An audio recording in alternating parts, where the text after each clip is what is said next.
Hey, bien salut tout le monde, c'est Kojin, j'espère que vous allez bien, en tout cas moi ça super, bienvenue aujourd'hui pour une nouvelle vidéo sur Modern Warfare 2 et Warzone 2. Et aujourd'hui les potes, on se retrouve pour tout savoir sur la mise à jour 1.12 ou la mise à jour de mi-saison, donc la saison 1 Reloaded, qui est disponible depuis quelques minutes et que vous pouvez maintenant télécharger. Mais avant d'aller plus loin, n'hésitez pas à t'abonner à cette chaîne pour avoir plus de vidéos comme celle-ci, à activer la cloche de notification pour ne jamais les manquer et aussi à me laisser un commentaire avec la taille de ta mise à jour, car à l'heure où je tourne cette vidéo, la taille n'est pas encore connue. Tu peux également liker ou disliker cette vidéo. Si tu dislikes, ne le fais pas maintenant. Laisse-moi un petit commentaire pour savoir pourquoi tu as dislike, pour pouvoir améliorer mes prochaines vidéos. Et vous pouvez me rejoindre sur Twitch et TikTok, tout ça se trouve dans la description. Merci à tous ceux qui le feront, n'hésitez vraiment pas à nous rejoindre. On fait du Call of Duty sur les deux plateformes, donc n'hésitez vraiment pas à venir voir le contenu sur celle-ci. Et maintenant, sans plus attendre, on va parler de la mise à jour 1.12. Tout ce que vous devez savoir, ça va se découper en plusieurs parties. Tout ce qui est commun aux trois modes de jeu, le multijoueur, le Warzone, le DMZ. Vous allez voir, il y a beaucoup à dire et il y aura aussi du Spec Ops. Je tiens à préciser que pour le moment, je n'ai toujours pas le patch note pour tout ce qui est ajustement d'armes, les autres nouveautés cachées de cette mise à jour. Donc ne vous inquiétez pas, dès que celui-ci sera disponible, je vous le mettrai en commentaire épinglé ainsi que dans la description de cette vidéo. Donc n'hésitez pas à revenir pour savoir si le patch note est sorti. Dès que je l'ai, c'est dans les commentaires et dans la description. Et maintenant, on va commencer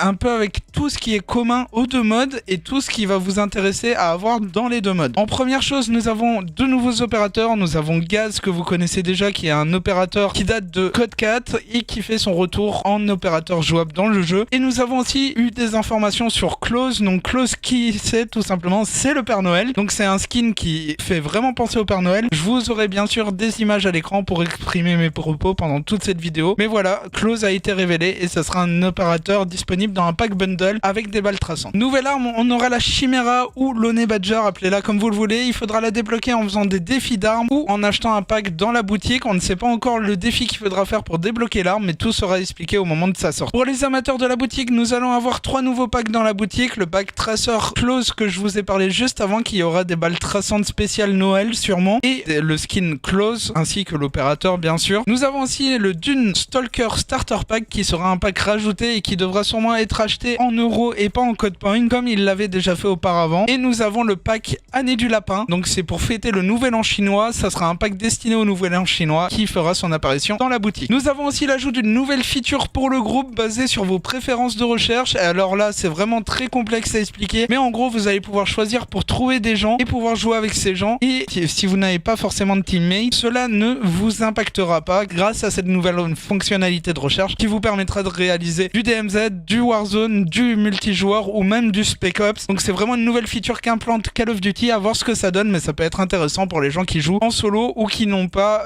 tout simplement de collègues avec qui jouer sur le jeu. Donc on découvrira tout ça très prochainement. Mais en tout cas, cette feature fait enfin son apparition et pour moi, je trouve que c'est une bonne nouveauté. À voir ce que ça donnera dans le temps. Du coup, maintenant, on va passer aux actualités sur le multijoueur. Et il y a quelques actus, pas beaucoup, mais quand même, ils ont pensé au multijoueur, donc ça fait plaisir. Donc pour le multijoueur, on a le nouveau mode qui sera de la Spec Ops, c'est pas vraiment du multi. Donc ce sera le nouveau mode Raid et on a appris que ce mode aurait 5 épisodes. Donc on sait que ce mode plus 4 autres épisodes de ce mode sortiront très prochainement au fur et à mesure des saisons. On peut donc imaginer qu'il y aura que 5 saisons au final sur Call of Duty et que normalement il ne devrait pas durer 2 ans. Vous savez qu'il y a eu ce leak comme quoi le Call of Duty durait 2 ans. Il n'a jamais eu d'information officielle, mais en tout cas grâce à ça on peut se dire qu'il y aura juste une année de Modern Warfare 2 et après on retrouverait un Call of Duty de chez Treyarch. Une nouvelle map aussi, enfin nouvelle map entre guillemets, on a le retour de la map Shipment pour monter vos camos. C'est l'une des meilleures maps, je vous la recommande fortement si vous êtes occupé de monter le camouflage Orion. Cette map fait son retour avec l'arrivée de la saison 1 rechargée, donc n'hésitez pas. Et ils ont bien précisé que cette map était une map à l'ancienne comme Cargaison ou la Shipment première du nom, c'est-à-dire une map où vous ne pourrez pas monter sur les conteneurs comme du Vanguard ou même sur la map Cold War, si je dis pas de bêtises. Je me trompe peut-être à ce niveau-là, mais en tout cas ça sera pas comme sur Vanguard, il y aura pas plusieurs étages, ça sera bien du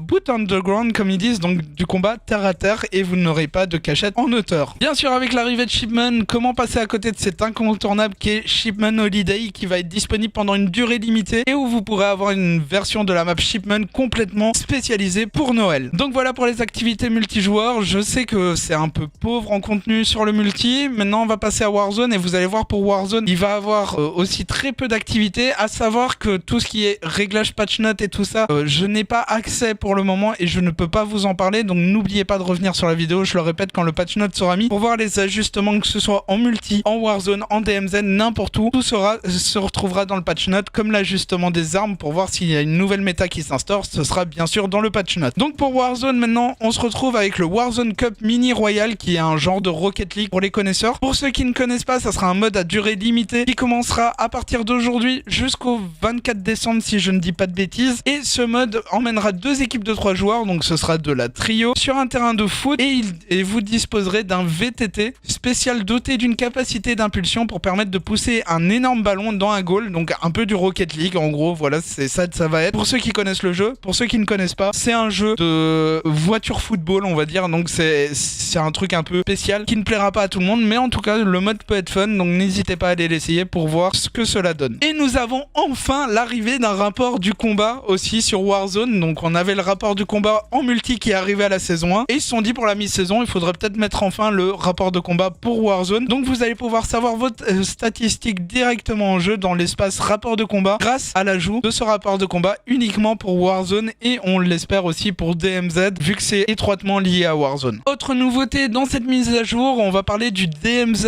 On a une nouvelle zone qui arrive en DMZ qui s'appelle Building 21, ou si vous préférez Bâtiment 21 pour les Français. C'est une zone avec beaucoup de risques mais également beaucoup de récompenses de haut niveau. Ils ont parlé que cette zone permettrait d'avoir les équipements les plus rares de la map dans ce bâtiment, donc on peut s'attendre à avoir beaucoup de difficultés, beaucoup de joueurs qui s'y intéressent, mais aussi d'avoir de l'IA, vu qu'on sait très bien qu'en DMZ le mode IA est vraiment très implémenté. On peut imaginer des mastodontes comme dans les forteresses secrètes de Warzone, mais aussi de DMZ, donc on peut vraiment imaginer qu'il y aura vraiment des gros gunfights à l'intérieur, et ce sera un point dit chaud sur la map où tout le monde voudra y aller pour avoir le meilleur stuff et après réussir une exfiltration avec ce stuff. Donc voilà pour les nouveautés de cette mise à jour, du moins à l'état actuel sans le patch note. J'espère qu'ils sortiront assez vite pour pouvoir vous le proposer. On peut s'attendre dans ce patch note d'avoir des modifications sur les armes, des modifications sur Warzone car il en a grand besoin. J'espère aussi un allègement du skill based matchmaking, donc du SBMM, pour pouvoir profiter un peu plus du mode multijoueur que à l'heure actuelle, vu que les accueils sont quand même terribles. Mais on espère qu'il y aura plein de changements et on espère vraiment qu'ils ont bossé là-dessus. Il faut savoir que ça sera la dernière grosse mise à jour avant la saison 2, donc il faut vraiment s'attendre à avoir du lourd dedans, et je l'espère qu'ils ne vont pas nous décevoir là-dessus. En tout cas, n'hésitez pas à me dire de ce que vous avez pensé du contenu de cette mise à jour. Je reviens très vite vers vous pour le patch note, je vous le promets. Là pour le moment, malheureusement, je ne peux pas vous le donner car il n'existe tout simplement pas encore à l'heure actuelle. Je ne sais pas non plus la taille des mises à jour, j'espère qu'elles seront pas trop grosses. N'hésitez pas à me le dire en commentaire, mais en tout cas, on a bien vu que la première mise à jour de saison n'était quand même pas trop grosse comparée à ce qu'on a vécu à l'époque de Modern Warfare 2019. Donc on peut vraiment espérer avoir des mises à jour beaucoup plus petites à l'heure actuelle et des mises à jour qui iront beaucoup plus vite. Ils ont enfin pensé aux petites connexions, et même si je sais que ça peut être chiant pour une petite connexion de télécharger 20 Go, dites-vous que c'est mieux les 20 Go que les 80 Go qu'on avait à l'époque. Donc voilà, moi je reste à votre écoute dans les commentaires. Merci à tous de participer à ces vidéos, en tout cas c'est grâce à vous que la chaîne continue à évoluer à ce niveau là. Merci pour tous vos retours, n'hésitez pas à me dire du coup la taille de votre mise à jour. Si quelqu'un a le patch note avant moi, n'hésite pas à le mettre en commentaire et j'épinglerai ton commentaire. Et voilà, moi je vais déjà vous laisser là, je vous dis à très bientôt pour une prochaine vidéo, profitez bien de cette mise à jour et ciao tout le monde.